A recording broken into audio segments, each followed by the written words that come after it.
Je vous salue au nom de Jésus-Christ et je bénis le Seigneur pour ce que tu regardes encore cette vidéo en ce jour.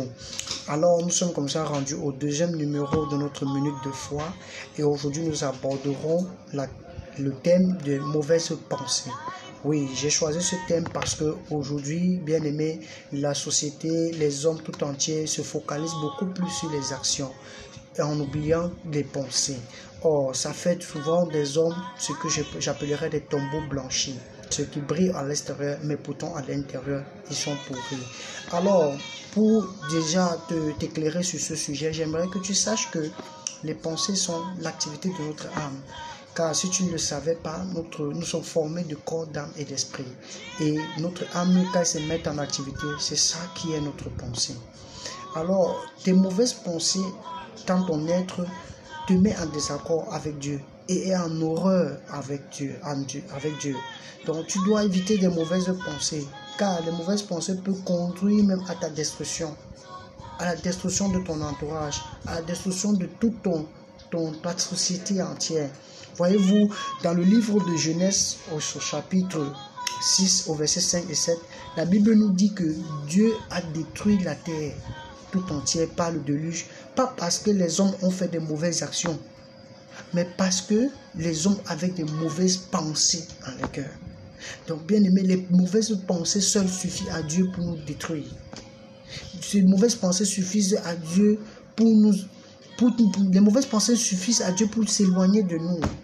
Alors, je n'aimerais pas que ce soit ton cas. Je n'aimerais pas que ça ne soit plus ton cas, si c'est l'été.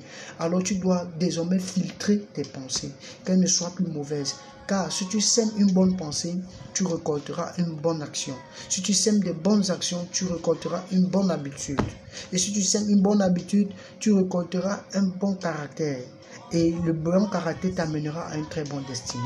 Alors, éloigne-toi des mauvaises pensées.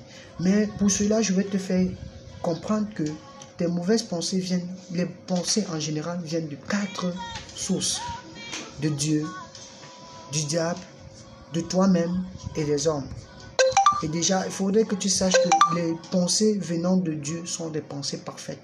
Elles nous amènent toujours à poser des actions qui sont louables, des actions pures, des actions dignes, vraiment recommandables, les actions qui sont en accord avec lui. Mais les pensées du diable sont celles qui t'amènent contrairement. C'est ça qui se caractérise comme mauvaise pensée. Et puis tu as les pensées qui viennent de toi-même, c'est-à-dire celles qui sont quelquefois avec la volonté de Dieu et quelquefois pas avec la volonté de Dieu.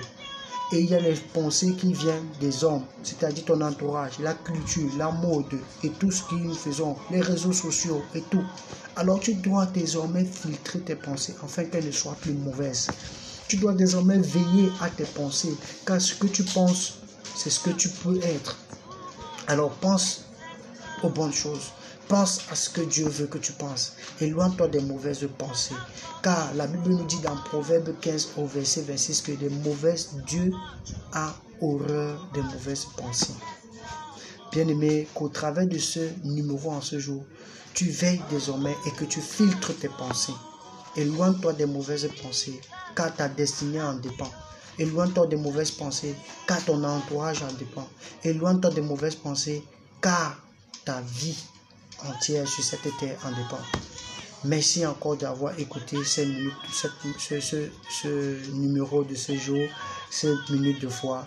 Et je prie Dieu que tu sois abondamment éclairé au travers de ce thème et que lui t'enseigne davantage. Sois béni et disons-nous à demain pour notre prochain numéro. Surtout, mets-le en pratique et tu verras la gloire de Dieu dans ta vie. Merci et à demain.